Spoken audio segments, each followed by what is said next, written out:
The guy pulling up in the BMW might have $47 in his checking account. That designer bag your coworker just bought, it costs more than her entire emergency fund.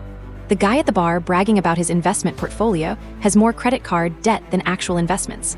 And the influencer flaunting a luxury lifestyle is 3 months behind on rent. A recent study found that nearly half of Americans with credit cards carry a balance month to month, and yet luxury car sales keep climbing. Designer brand revenue keeps growing. The gap between what people actually have and what they're willing to spend has never been wider. Welcome to the era of fake rich. Americans now owe $1.28 trillion in credit card debt. The average household carries over $100,000 in total debt. And yet the parking lots are full of luxury vehicles, the malls are packed with designer shopping bags, and social media is overflowing with people flaunting wealth they don't actually have. Something doesn't add up. Here's what's really going on. A massive number of people have figured out how to look wealthy while being completely broke. They've mastered the appearance of success without building anything underneath it. They project an image that falls apart the moment you look closer. Real wealth whispers. Fake wealth screams. Once you learn the signs, you'll start spotting fake rich everywhere. And more importantly, you'll avoid becoming fake rich yourself, because these patterns don't just look silly. They actively sabotage your ability to build real wealth. Let's go through the 10 signs someone's pretending to be rich. Sign 1, the entry-level luxury trap. This is when someone buys the cheapest version of the most expensive brand, the base model BMW, the logo belt from Gucci, the starter bag from Louis Vuitton. They want the badge without the budget to back it up. Walk through any parking lot and you'll spot it instantly. A stripped-down Mercedes with manual seats and no navigation, an Audi with the smallest engine and 0 upgrades. These cars exist because manufacturers know exactly what's happening. People want the emblem on the hood more than they want the actual driving experience. Here's the interesting part. A fully loaded Honda Accord costs roughly the same as a base model luxury sedan. The Honda has better features, a more comfortable interior, better reliability, and lower maintenance costs. But someone chasing status doesn't want a Honda. They want people to see the 3-pointed star or the 4 rings. And it doesn't stop at the purchase price. That entry-level luxury car comes with luxury-level maintenance costs, premium gas instead of regular, higher insurance premiums, pricier parts when something breaks. The base model Mercedes costs significantly more to own than the fully loaded Toyota, not just upfront, but every single month for years. The math gets brutal. Someone chasing the appearance of wealth might spend 20–30% of their income on looking rich. Someone who's actually wealthy spends 2–5% on those same categories. That gap compounds over decades into hundreds of thousands of dollars that never get invested. Genuinely wealthy people tend to buy the flashy items after they've already built substantial wealth. The fake rich buy the status symbol first and hope the wealth follows. It almost never does. Sign 2, constant money talk. This is the person who can't stop steering every conversation toward income, investments, spending, or some deal they're supposedly working on. Every topic somehow loops back to finances, and always in a way that makes them look successful. You could be talking about pizza toppings and they'll find an angle. Oh yeah, I used to eat that before I started making real money. Mention a vacation, and suddenly they're explaining their travel reward strategy, which only works because of how much they spend. Share a friend's good news, and within 2 sentences they've pivoted to their own achievements. People genuinely secure in their financial situation don't need to constantly remind everyone how well they're doing. The reminder is really for themselves, not for you. It's external validation filling an internal void. Watch for a specific pattern here, talking about money they're about to make rather than money they've already made. I've got a huge deal closing next month. Once this investment pays off, everything changes. I'm working on something that's going to be massive. Always future tense, because the present doesn't match the image. Money isn't real until it hits your bank account. Deals fall through, investments go sideways, opportunities evaporate. But the fake rich talk about projected income like it's already been deposited, because the current reality isn't impressive enough. Another tell, confusing revenue with profit. Someone brags that their business does $500,000 when their actual take-home is $50,000, still solid money, but nowhere near the flex they're presenting. The exaggeration itself reveals the insecurity. Genuinely, wealthy people tend to stay private about their finances, not because they're secretive, but because they don't need to prove anything to anyone. Sign 3, the designer item that costs more than their bank account. This might be the most alarming sign. Someone carrying a $5,000 bag with $2,000 in savings. A luxury watch on the wrist of someone with a maxed-out credit card. This happens constantly. The purchase isn't a celebration of success, it's a costume for success that hasn't actually arrived yet. There's an old rule: if you can't afford to buy it twice, you can't really afford it. If a single purchase eats up 2 or 3 months of income, that's not wealth, That's living dangerously above your means while manufacturing the illusion of prosperity. Think about what that bag actually represents: not accomplishment, not smart financial decisions, just a willingness to trade future security for present appearance. The bag might impress strangers for 3 seconds. The empty savings account creates stress for years. I've seen people finance designer purchases, paying interest on a handbag, making monthly payments on a watch. The item depreciates while the debt grows. By the time it's paid off, they've spent 30% more than the sticker price on something now worth half of what they originally paid. People with real wealth rarely make purchases that jeopardize their financial foundation. Their luxury items represent a tiny sliver of their net worth, not a huge chunk of their monthly budget. Sign 4, the constant one-upper. Whatever you've done, they've done something better. Whatever you bought, theirs was more expensive. Whatever you accomplished, their version was more impressive. You got a promotion, theirs was bigger.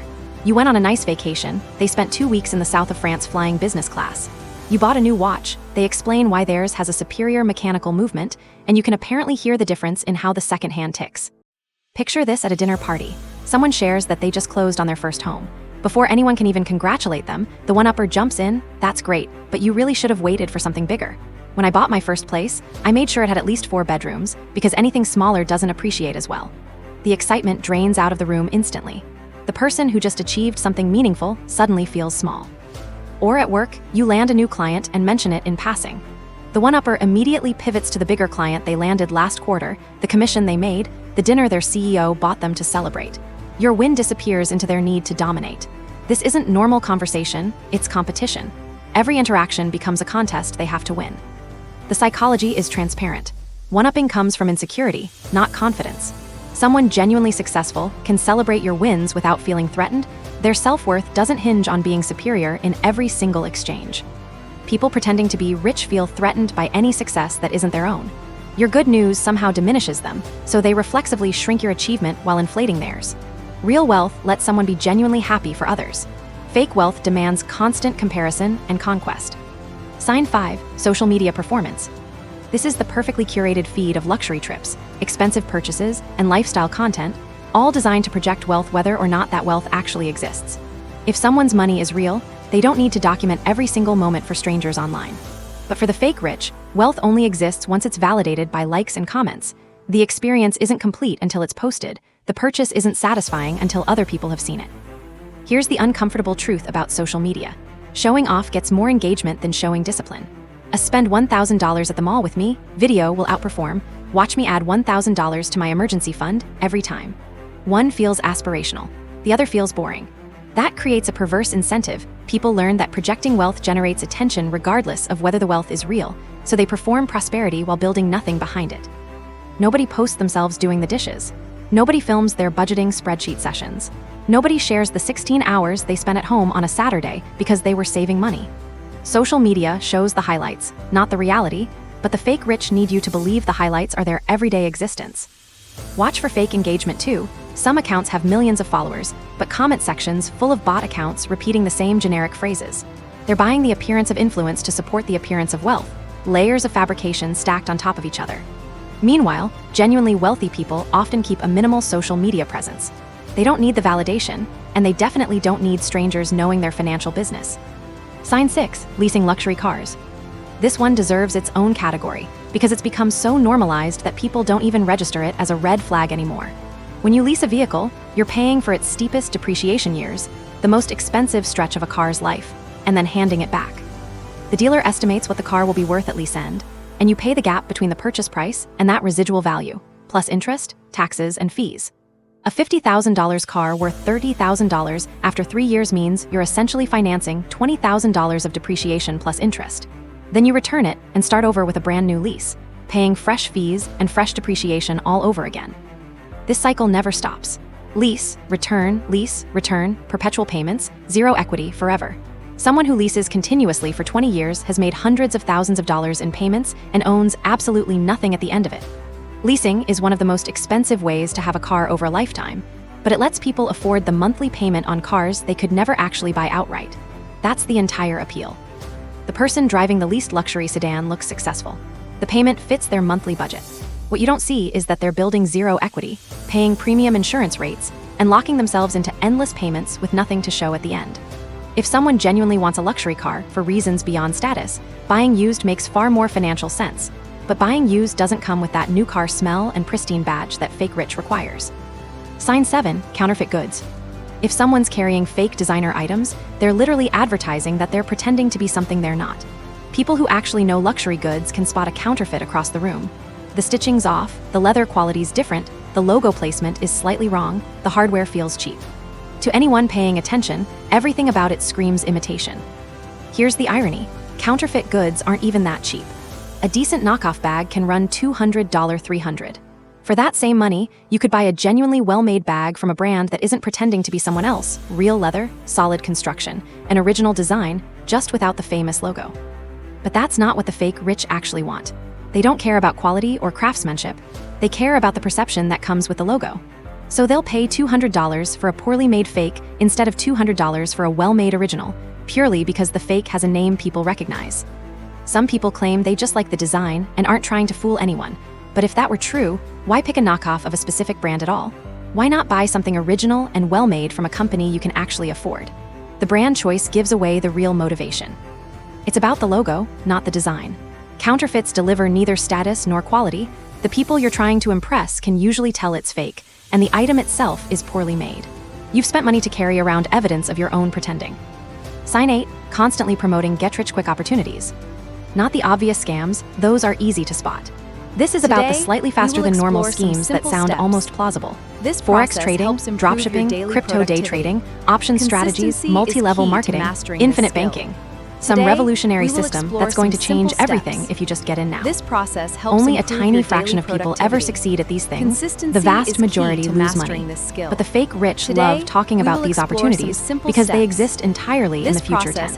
They're not discussing what they've built, they're discussing what they're about to build. The potential justifies the current lack of actual results. Here's how it usually plays out. Someone discovers a new opportunity and goes all in. They talk about it constantly, try to recruit friends, project total confidence. 6 months later, they've lost money, but they never mention that part. Instead, they've already moved on to the next opportunity, equally confident, equally vocal. The pattern repeats every year or two, a trail of failed ventures they never acknowledge, always chasing the next thing that's definitely going to work this time. Admitting failure would shatter the identity they've built for themselves, so they just keep moving forward, hoping the next opportunity finally delivers the results they've been promising everyone, including themselves. Real wealth gets built slowly and boringly, over years or decades. It rarely comes from turning $5,000 into $1 million in 12 months. But slow and boring doesn't fit the fake rich identity.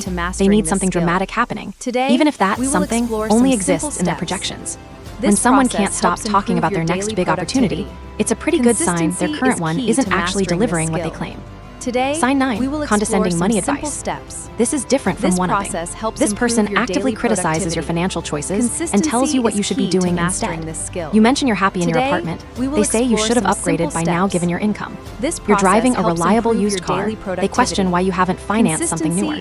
You're saving aggressively. They tell you that money should be invested in whatever they happen to be invested in.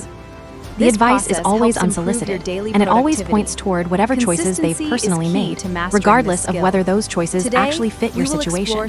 Here's what's really happening. They need to justify their own decisions. If you're succeeding with a different approach, it threatens their whole narrative, so they criticize your path to validate theirs. Your financial situation is different from everyone else's. Your goals are different. Your risk tolerance is different. Your timeline is different. Someone who genuinely understands money knows that different strategies work for different people. They don't need you to make the same choices in order to feel good about their own. The fake rich need everyone around them to confirm they're doing things right, because deep down, they're not actually sure. Sign 10, simply overdoing it. Too many logos, too much jewelry, too much cologne, a walking advertisement for luxury brands rather than a person who just happens to own some nice things. They've seen wealthy people in movies and decided to cosplay the aesthetic. Everything screams money, nothing whispers it. Here's something worth noticing. Look at photos of actual billionaires on an ordinary day, not at galas or press events, just living their regular lives. One famous tech founder wears the same gray t-shirt constantly. A famous investor drives a modest car and still lives in the same house he bought decades ago. Plenty of the wealthiest people around you would blend right into a crowd without a second glance. They have nothing to prove. Their identity isn't tied to what strangers think of their appearance. They could buy anything, so they don't feel any need to buy everything. The fake rich operate from the opposite psychology. They feel like they have everything to prove, so every item becomes a statement, every accessory becomes evidence. The louder the display, the more desperate the attempt reads. The wealthiest people in most rooms tend to dress normally, maybe one or two quality pieces, nothing designed to broadcast status. They don't need to prove anything to strangers. Their confidence doesn't run through external validation via appearance. When literally every item someone's wearing is designed to signal wealth, that signal turns into noise. It reads as desperate rather than successful. The effort shows. Actual wealth tends to be understated, simply because it doesn't need to try. What real wealth actually looks like. Real wealth isn't about what you show. It's about what you've built, the freedom to make choices without financial pressure, the security of knowing you can handle an emergency, the compound growth happening quietly in accounts nobody else ever sees. Fake wealth is a performance that gets more expensive over time. The luxury car needs maintaining. The designer wardrobe needs updating. The lifestyle needs sustaining. Every month, more money flows toward maintaining the image, and nothing flows toward building anything underneath it. The person pretending to be rich often ends up poorer than when they started. The sheer effort of appearing wealthy prevents them from ever accumulating actual wealth. They're stuck on a treadmill that speeds up the longer they stay on it, working harder and harder just to maintain an illusion that delivers absolutely nothing real. Here's what separates real from fake at the deepest level. The fake rich optimize for how things look to other people. Every financial decision gets filtered through, will this impress people? Will this signal status? Will this make me look successful? The genuinely wealthy optimize for how things actually work for themselves. Does this purchase make sense given my goals? Does this move me toward financial freedom? Does this actually align with what I value, not what I want others to think I value? One approach builds wealth. The other one bleeds it dry. The next time you spot someone projecting prosperity, look a little closer. The base model luxury car, the constant money talk, the social media performance, the one-upping and the condescension, the designer item that might cost more than their entire savings account. Fake rich is everywhere once you know what to look for. More importantly, check yourself. Are you making financial decisions based on what genuinely serves your future? Or are you spending to maintain an image that's slowly bankrupting you?